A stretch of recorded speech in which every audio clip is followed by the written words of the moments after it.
Okay, you don't have to just use masking fluid for the areas that are white on your painting. You can do a lighter layer of your colors if you want to keep these light and then have some darker areas around it. The masking fluid is great for that. Now, there are different ways you can apply it. You can use a stylus like this.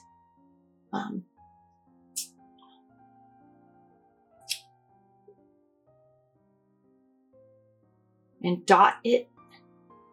Or you can use this thing, which is it's very interesting.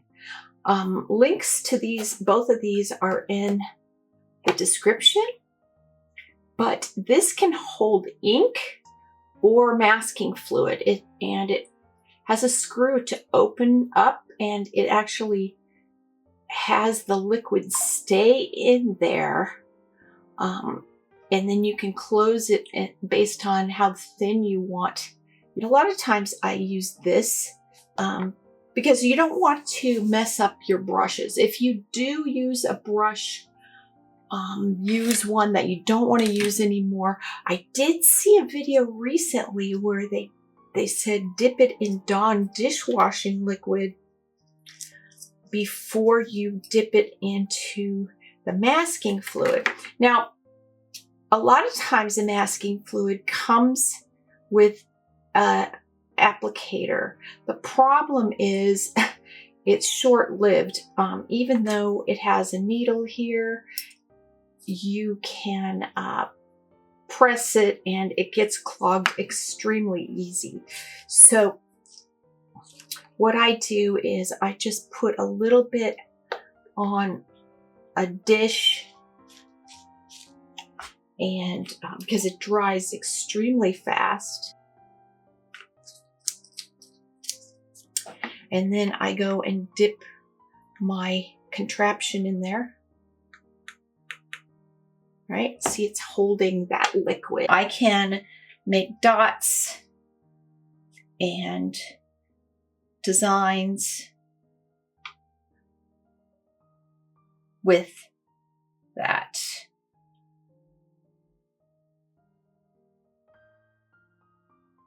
And this works pretty well. You can get some pretty fine lines with this.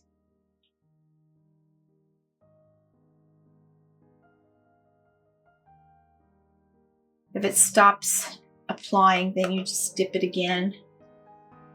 And you can just do really fine lines with this, or dots. I tend to want to use a stylus for the dots, and it's great for putting highlights on. So let's just do a few designs here, and let's see what we can do here.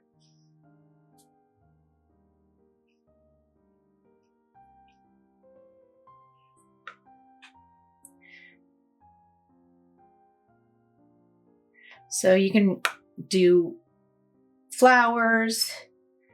You can paint fairly easy with this, and it's very easy cleanup. Okay. Now, one thing about this is a tool that's years old. I even found some in my dad's engineering tool kit because most of the time they used it for ink, and so you can use it for doing ink drawings as well.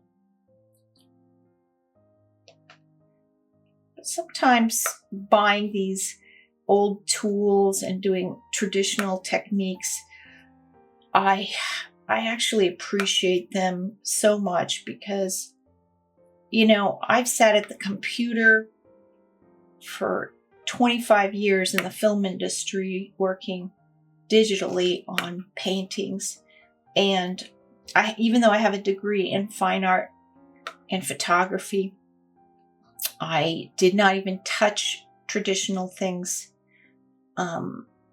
till I kind of semi-retired in the film industry. I'm not retired at all. I work a lot, but then I got back to teaching traditional things, and it's a whole different experience. I relax so much when I'm working with tactile supplies, and I could squeeze out paint and see how liquid spreads out with watercolor. It's just a whole different experience when you are learning things traditionally. Yes, I can achieve these things in the computer, even the watercolor techniques. It's amazing some of the programs that can achieve the bleeding of the paint. But like Rebel 7, I have that. But like I said, if I want to actually relax and listen to music, I will get out my traditional paper and paints and just play with the supplies and play with all the tools and see what I can get. I have a tendency to be stifled by my creativity when I'm sitting at a computer. For some reason, I have a lot more ideas when I'm sitting and I'm discovering things through my tools and just being impulsive and experimenting with different mediums. So we're going to let this dry. Now, you do not want to paint over this or even touch it until it's fully dry, because it will mess up your brush and then it will have the liquid absorb into the paper to where you can't get it out. So we're just going to let this dry and see what happens. And like I said, this is all painted lightly, so you can do all your light work. And then when you want to keep these colors showing through, then you can go back with your darker colors and paint, and it looks pretty cool. So let's wait for this to dry and I will be back at ya. All right, here we are back and everything is fully dry. Now you will see that when you first apply the masking fluid, it's going to be opaque, and opaque means you can't see through it. When it's dry, you can see that it's mainly transparent. So now we're able to paint over it, and the place underneath is not going to be affected at all. So I'm just gonna quickly grab my paintbrush and add some paint, and I'm gonna go darker now, because with watercolor we want to paint lighter first and then get darker, because every layer is transparent and you can't paint light over dark when it comes to watercolor. So I'm just going to be kind of going over this with some darker color just to show you what it does. And I'm just making this up as I go along because I'm just trying to be really creative. Now, if I want to get rid of these sharp edges, I rinse my brush out and then blot it, and then I go and I can blend these edges out with just water. Okay, see how that looks so much better. Okay, so you have to work fast, because there are some pigments that really you can't blend out once they get set. And one of them is indigo. And indigo is one of my favorite colors to use. It's really super dark, but it's just a lovely color. And I have it here in my palette. I use it all the time to darken values because you don't necessarily want to use black in watercolor, but you can use darker values and mix those. Okay, so we have some blue here. I'm going to paint some more saturated colors over this. So I think I'm just gonna go and do some orange.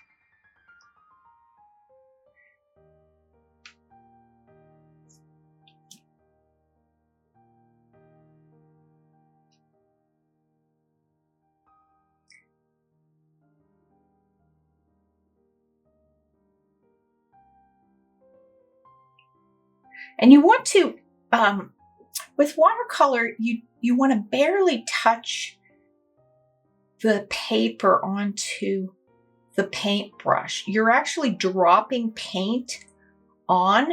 Now, if I hold my brush down and put pressure, I'm actually lifting that paint and it's acting as a sponge. And I want to just literally be dropping paint onto my paper. Watercolor is an extremely different technique, and I've been doing it for so long that it's easy for me, but my students, they realize there is a learning curve because it is different from any medium. Okay, so let's do some more green.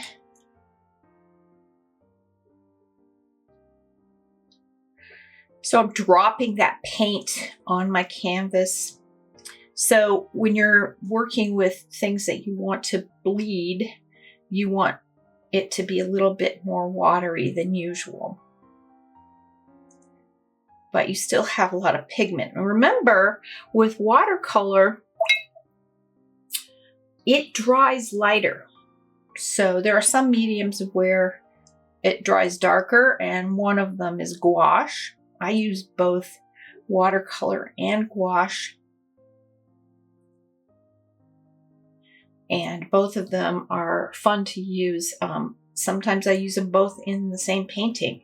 I do watercolor washes, and then I decide that I want to do some more details on top of my painting when it comes to using some gouache. Okay, so I have some colors here, and now I'm going to use a little bit of purple.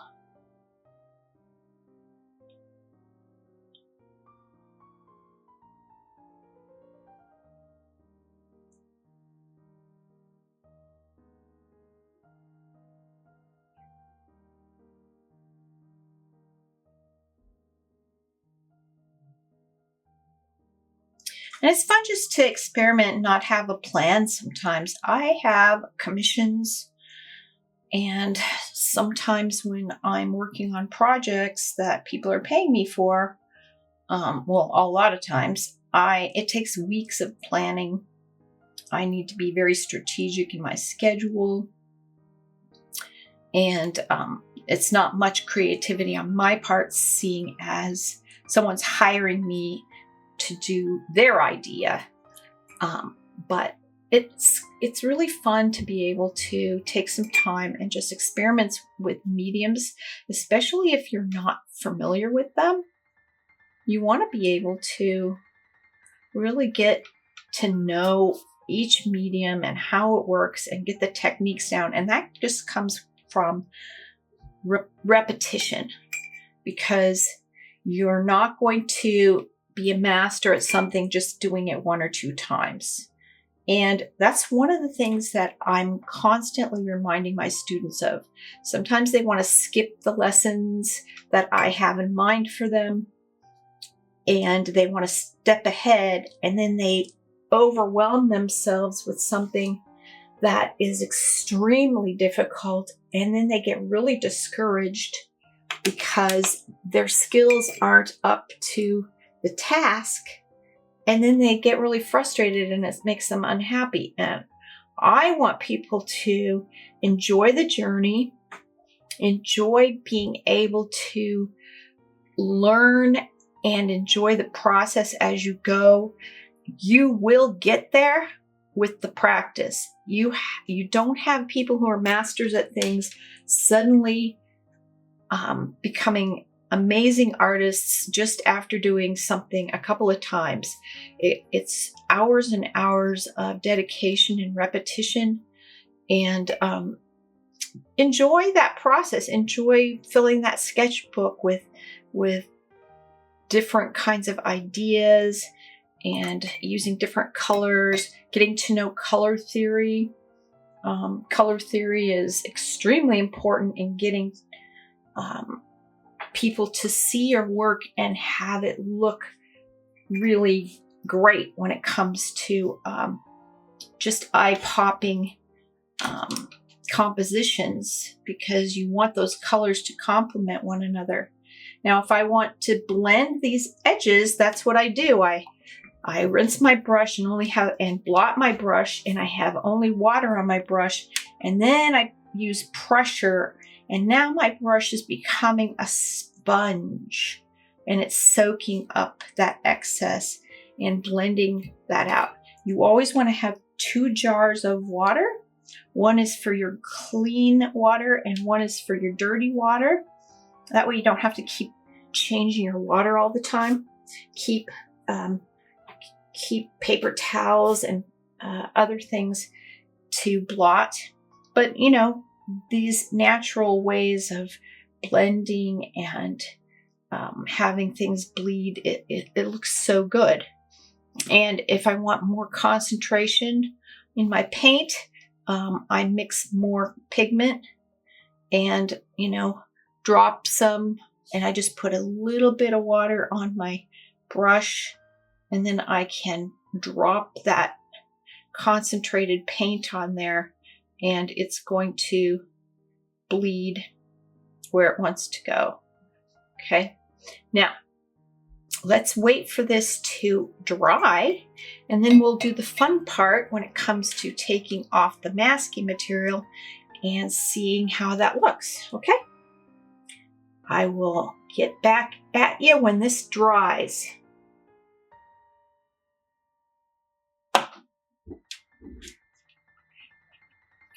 All right, this is fully dry. So now we're going to do the fun part of removing that masking material. Now, how do you remove it? You can go and try to peel it, but this is what's called a rubber cement pickup. And these have been around for years. I started in graphic design way long time ago, before computers, and we had to cut and paste paper and stick it on with rubber cement. And then this was a rubber cement pickup that allowed us to remove the excess rubber cement after we pasted all the text onto ads. So this is the same thing. All of the supplies that I am using are going to be in the description, and be happy to order them. They're just Amazon links.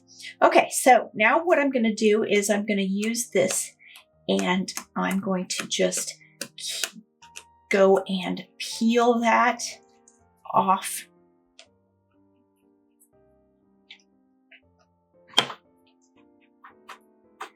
And I can go in little circles.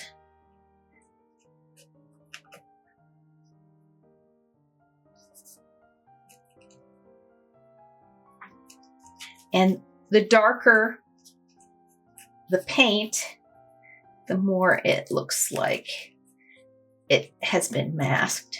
Now this already had green underneath, so that's why I was saying you don't necessarily have to just use it for white. You can put a layer of color underneath that's going to be lighter, and then you can go and start removing that. So I'm going to take some of that off. And just go in little circles to lift it.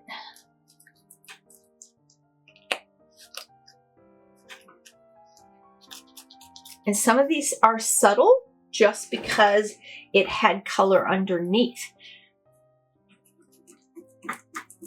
The darker I painted, the more obvious that masking shows.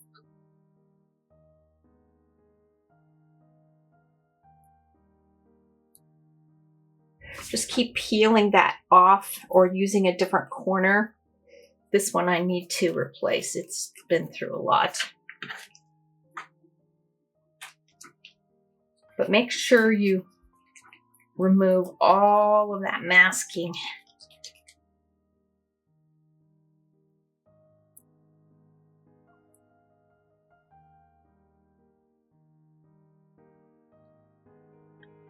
So there you go. This has a tie-dyed look, which is really cool. And I'm probably going to try to use this, you know, as a fabric design. That's what's so fun about experimenting, because you can actually create fabrics or pattern designs. So there you go.